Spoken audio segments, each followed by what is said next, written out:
Hello and welcome to this time actually sunny Germany, which is why we hear some background noises probably, because summer is the noisiest season of the year. You have the birds, you have the people mowing the grass and stuff like that. But we're not here for that, we're here for that jazz hands. I want to explain to you how to draw hands. Well, it's more like a little introduction to help you out, because we're friends. Right, let's do a smooth movement. There we are. That was wonderful.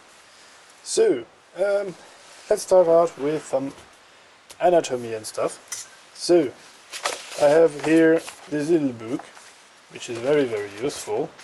It was drawn by one of my old teachers. You can't have it in a shop. And the thing is, say that, it's all about anatomy. And what's most important for us today is this page. I will put it this way so you can compare it with your own hand. You see, you have, let me take some paper. Have kind of the basic part of the hand. And then you have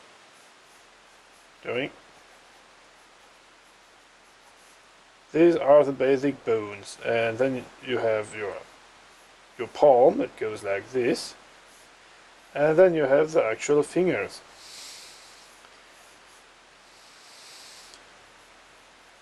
And this is all your palm tree. Oh. Now it's a palm tree. That was wonderful. Right, but you get the gist. So what's important to remember is that your fingers don't just start out here, they go all the way here. And what's also important to remember is that although these parts are not very flexible, you can just kind of put this one a little bit, the most flexible is with your thumb, which can be used to oppose the other fingers like this. I'm pretty sure you have done that one of these days. And yeah, so this part here, you can actually fold it. So here from the side, you can fold it down, which is useful. This is one of the little things to remember. And although you don't really have muscles, but it's still kind of meaty.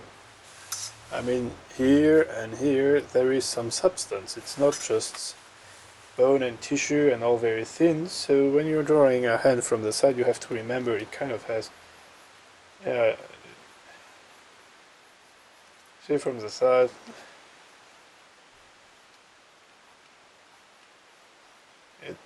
It has a natural thickness to it.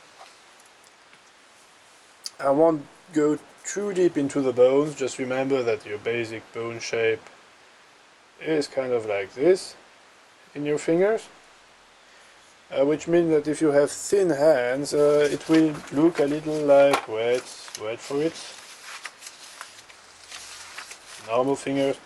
Here you see a bit of bone.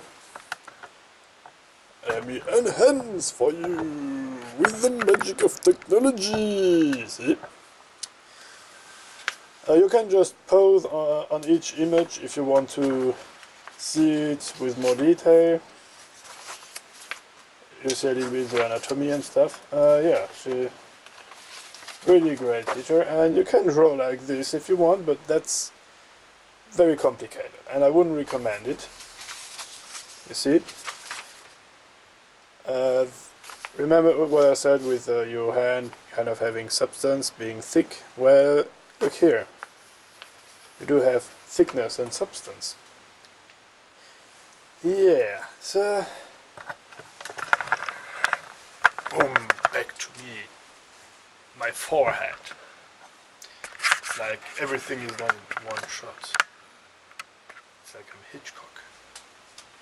Just that. Oh, so yeah, sorry about that. This is really just a little introduction about hands.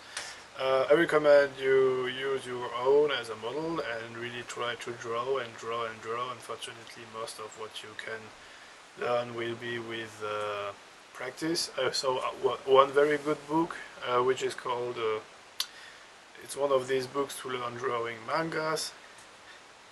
This one is actually stupidly good. I've never seen one so good. I'm a very, well, yeah, it's better I look bigger like this. It's called Drawing Hands and Feet. That's it, and it's brilliant. I think I will put a link in the description below. This book will explain it very, very well. This is really just a little introduction, so you can start to work on your own and try to see. It's also a bit about finding your style. Usually I don't draw the fingernails when I do comics. For instance, let's take a page.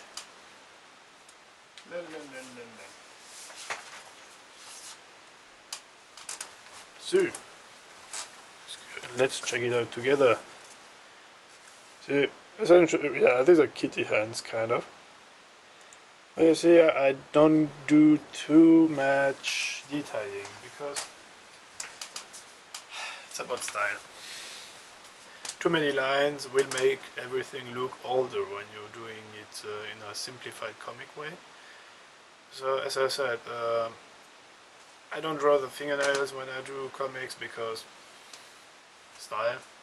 Unless I do a very, very close up. But yeah, just start drawing and see what you can do. And if you draw a little, don't be afraid to put some links of your pictures in the description below. I'd be sure to take a look. And yeah, that's it. Have a nice day. Practice. The thing is with hands, most of you have two of them, which is very, very useful to practice because you can just, that is fun, you can just look at your hand and start drawing, and yeah, it's very useful like this. It's good that we have two of them. Well, I'm sorry for the people who have just one hand. You will probably need somebody to pose for you, or for the people who have no hands at all, this is also a little bit of a bother, I guess. Maybe I will do the next one about feet, and if you have neither feet nor hands, I don't know, watch the one about faces I did. You have one, right? Yeah. Yep. See you. I'm out of here.